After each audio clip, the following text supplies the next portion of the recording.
Hello friends, आपका स्वागत है अधिकार एजुकेशन में। और सोशल साइंस अभ्यर्थियों के लिए आज ये तीसरा लेक्चर है।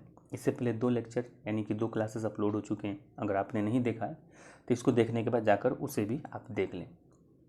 और ये क्लास है, ये जो हमारा लेक्चर है class 9 Bihar board SCRT board का हिस्ट्री का है। और चैप्टर 3 है फ्रांसीसी क्रांति, यानी कि फ्रांस की क्रांति हम पढ़ने वाले हैं।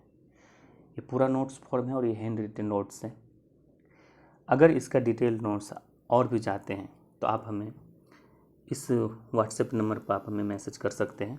पूरा डिटेल नोट्स होगा, क्योंकि आपके सिलेबस से में जो रहने वाले हैं वो सारे आपके जो हैं SCRT बुक से ही प्रश्न रहने वाले हैं। और सब्जेक्ट आप जानते हैं कि 100 मार्क्स का है, तो इसमें सारे आपके SCRT सब्जेक्ट से ही रहना। तो आप नोट्स लेना चाहते हैं तो आप मुझे इस नंबर पे 9891225280 पे हमें व्हाट्सएप मैसेज कर सकते हैं। चलिए ठीक है, आगे बढ़ते हैं। हम पढ़ने जा रहे हैं फ्रांसीसी क्रांति। फ्रांसीसी क्रांति जो है 1789 में हुआ था। वहाँ के निरंकुश शासनों के खिलाफ, वहाँ के शोषणों के खिलाफ, वहाँ के असमानताओं के खिलाफ मध्यवर्गीयों का ये आंदोलन था। और ये क्रांति जो है हुआ था हमारा 1789 में हुआ था। और इसके कारण कई कारण थे। इसके जो है आर्थिक कारण थे, सामाजिक कारण थे, व्यक्तिगत कारण थे, बौद्धिक कारण थे, विदेशी प्रभाव भी एक कारण था, राजनीतिक कारण थे और सैनिक कारण थे। तो एक एक कारण को हम देखेंगे और जो भी फैक्ट है हम उसको आपको बताते जाएंगे, क्योंकि इस चैप्टर से कम 3 से 4 प्रश्न आपको एग्जामिनेशन हॉल में मिलने वाला है। तो चलिए एक एक कर देखते हैं। सबसे पहले हम देखते हैं राजनीतिक कारण। राजनीतिक कारण कि वहाँ जो है बुर्बो वंश का जो है शासन था, फ्रांसिस में बुर्बो वंश का शासन था। लुई 16वां के समय में ये यहाँ बहुत इसके साम्राज्य की प्रतिष्ठा उच्च हो गई थी, ठीक है ना। और 1774 ईस्वी में लुई 16वां गद्दी पर बैठा और उसकी पत्नी का नाम जो था मेरी एंटियोनेट था। और ये जो थी ऑस्ट्रेलिया की राजकुमारी थी। ये बहुत ही रईसी करती थी, यानी कि बहुत साम्राज्य के खजानों को एकदम ऐशोआराम में बहुत खर्च करती थी, जिससे वहाँ की जनता काफ़ी परेशान था। और इसने अपने पति को लुई 16वां को एकदम अपने अकॉर्डिंग करवाने में पूरा कैप्चर कर लिया था, ठीक है। और देखिए ये कुछ कह रहा है आपसे कि अगर आपने अभी तक चैनल को सब्सक्राइब नहीं किया तो अपने चैनल को सब्सक्राइब कर लें, ठीक है। चलिए, और फ्रांस का जो मुद्रा था ना वो लिब्रे था। क्या था? फ्रांस का मुद्रा लिब्रे था। और एक वहाँ हुआ है शासक लुई 14वां।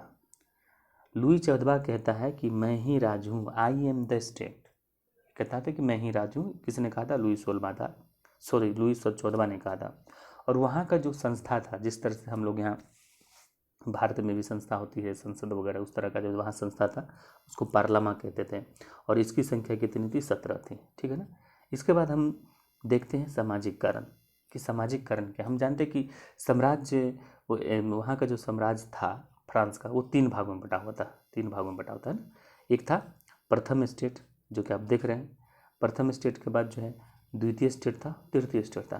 प्रथम स्टेट जो था, प्रथम स्टेट में कौन आते थे? प्रथम स्टेट में पादरी वगैरह आते थे। और द्वितीय स्टेट में जो है शासक के से रिलेटेड लोग आते थे। और इसके पास देखिए, फ्रांस की जितनी भूमि थी ना, वो प्रथम स्टेट और द्वितीय स्टेट के पास 40% भूमि थी, जबकि ये सिर्फ 10% लोग थे और इसके पास भूमि का 40%। वहीं जब तृतीय स्टेट पर आइएगा तो ये 90% लोग तृतीय स्टेट के लोग थे और ये मध्यम वर्ग के लोग कहलाते थे। और बताइए एक चीज़ और है कि ये जो प्रथम स्टेट और द्वितीय स्टेट थे, प्रथम स्टेट और द्वितीय स्टेट जो थे, ये दोनों ये कर से मुक्त था, मतलब कि इसको कर भी नहीं देना था पड़ता था। लेकिन ये भाई साहब तृतीय मध्यम वर्ग वाले जो हैं, इन बेचारे को कर देना था पड़ता था, ठीक है ना। तो इस कारण वहाँ काफ़ी असंतोष फैल गया था, काफ़ी आक्रोश फैल गया था। देखिए इसमें प्रथम स्टेट में कौन आते हैं, द्वितीय स्टेट में कौन आते हैं, तृतीय स्टेट में कौन आते हैं, ये सब सारे डिटेल्स नोट्स में है।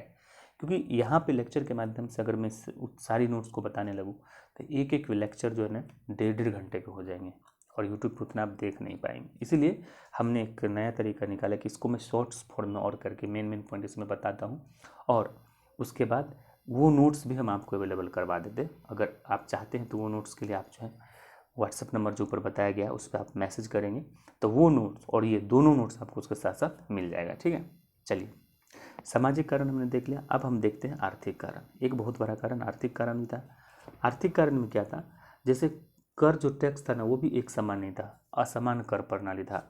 बेरोजगारी की समस्या बहुत बड़ा था। एक टैक्स फार्मर होते थे, टैक्स फार्मर ये टैक्स वसूलते थे, यानी कि 5-6 सालों के लिए क्या होता था, ठेकेदारों को टैक्स की ठेका दे दिया जाता था, और ये अक्सर होते थे पूंजीपति लोग ही होते हैं। इसको हम बोलते थे टैक्स फार्मर कहते थे। और ये क्या करते थे, सरकार को एक निश्चित रकम देते थे, लेकिन ये आम जनता से, किसानों से काफ़ी ज़्यादा टैक्स वसूलते थे। ठीक है ना। 2 प्रकार का और टैक्स था। वो टैक्स कौन था, एक था टाइड, इसको कई नाम से जाने थे, वो आपको डिटेल नोट्स में मिलेगा। ये जो था ना धार्मिक कर था, तो ये आपको याद रखना है कि टाइड जो था एक धार्मिक कर था, और एक टैलेट टैक्स था, ये किसानों से लिया जाता है, कि फसलों पर लिया जाता था ये टैक्स। ठीक है ना। अब देखिए सैनिक कारण में क्या था, नियुक्ति में असमानता थी। सैनिक पद पर किसान ही अक्सर ज़्यादातर होते थे, लेकिन उसको वेतन में असमान, वेतन भी समान नहीं दिया जाता था। ऊंचे ऊंचे पद जो होते थे उसको कुलीन वर्गों के लिए आरक्षित कर लिया गया जाता था। आम इंसान जो होते थे सैनिक, उसको किसान लोगों को छोटे पद पर, सिर्फ सैनिक पद पर, लेकिन उस पदाधिकारी जितने होते थे सारे कुलीन वर्ग होते थे। ठीक है। इसमें और डिटेल्स आपको डिटेल नोट्स में आपको मिल जाएगा। आप देखिए कुछ व्यक्तिगत कारण भी होते हैं और धार्मिक कारण भी। भाषण, लेखन, विचार की स्वतंत्रता का अभाव था। बिना अभियोग के लोगों को गिरफ्तार कर लिया जाता था। धार्मिक स्वतंत्रता का अभाव था। कानून में एकरूपता नहीं था, लोगों को देखकर कानून का उपयोग किया जाता था। और एक था बौद्धिक कारण। बौद्धिक कारण में एक मॉन्टेस्क्यू है, वॉल्टेयर, रूसो, ये तीनों विद्वान का बहुत बड़ा प्रभाव था। मॉन्टेस्क्यू ने द स्पिरिट ऑफ लॉस लिखा, जिसमें इन्होंने शक्ति पृथक्करण का सिद्धांत दिया। इस तरह से वॉल्टेयर ने लेटर्स ऑन इंग्लिश एक बुक लिखा। इस तरह से रूसो ने सामाजिक संविदा का सिद्धांत दिया, जिसको कि हम जनरल विल भी कहते हैं। ठीक है। अब देखिए कुछ विदेशी घटनाओं का भी इस पर प्रभाव पड़ा। जैसे इंग्लैंड में 1688 में गौरवपूर्ण क्रांति हुई थी, तो वहाँ से भी फ्रांस के लोगों ने देखा और उससे सीखा। फिर अमेरिकी स्वतंत्रता संग्राम हुआ, वहाँ से भी फ्रांसीसी लोगों ने देखा और उससे प्रेरित हुआ। और सबसे इंटरेस्टिंग बात है कि अमेरिका की जो स्वतंत्रता संग्राम हो रहा था उसमें फ्रांसीसी सेना नायक थे लिफायते। इसके नेतृत्व में फ्रांसीसी सेना इंग्लैंड के विरुद्ध लड़ रही थी। फिर जब लिफायते वहाँ से वापस आते हैं फ्रांस, तो फ्रांस में उन्होंने लोगों को स्वतंत्रता के लिए जागृत किया, लोगों को व्यक्तिगत स्वतंत्रता के लिए जागृत किया। ठीक है ना। अब देखिए कुछ मेन पॉइंट्स हैं इसके, देखिए हंस हंस के बता रहा कि इसको ध्यान रखना है। जैसे देखिए लुईस 16 5 मई 1789 को स्टेट जनरल की बैठक बुलाया था। 20 जून को तृतीय स्टेट के प्रतिनिधि टेनिस कोर्ट में जमा हुए थे। ये लगभग 6, इसकी संख्या लगभग 600 था।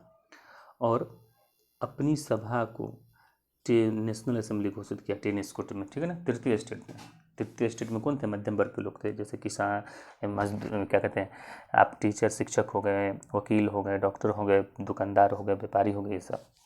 और ये जो टेनिस कोर्ट में उसमें एकत्र हुए थे, उसका नेतृत्व कौन से ने किया था, मीरापियो और ओबेरियो। ये सब क्वेश्चन है कि ये आपको याद रखना है। 14 जुलाई 1789 को क्या हुआ, बास्टिल का पतन हो गया और स्वतंत्रता दिवस मनाया गया, मतलब कि फ्रांस उस दिन स्वतंत्र हुआ। 21 सितंबर 1792 इसको नवनिर्मित असेंबली को कन्वेंशन नाम दिया गया और राजा की सत्ता को समाप्त घोषित कर दिया गया।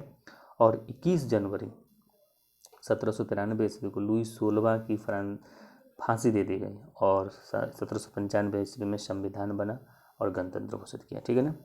इसके डिटेल्स नोट्स आप लेने के लिए हमें इस नंबर पर संपर्क कर सकते हैं। और सोशल साइंस का आपको सभी सब्जेक्ट्स नोट्स अवेलेबल फिलहाल किए जाएंगे। ठीक है ना। वीडियो देखने के लिए आपको बहुत बहुत धन्यवाद। और अगर आपने चैनल को सब्सक्राइब नहीं किया तो चैनल को आप सब्सक्राइब कर लें।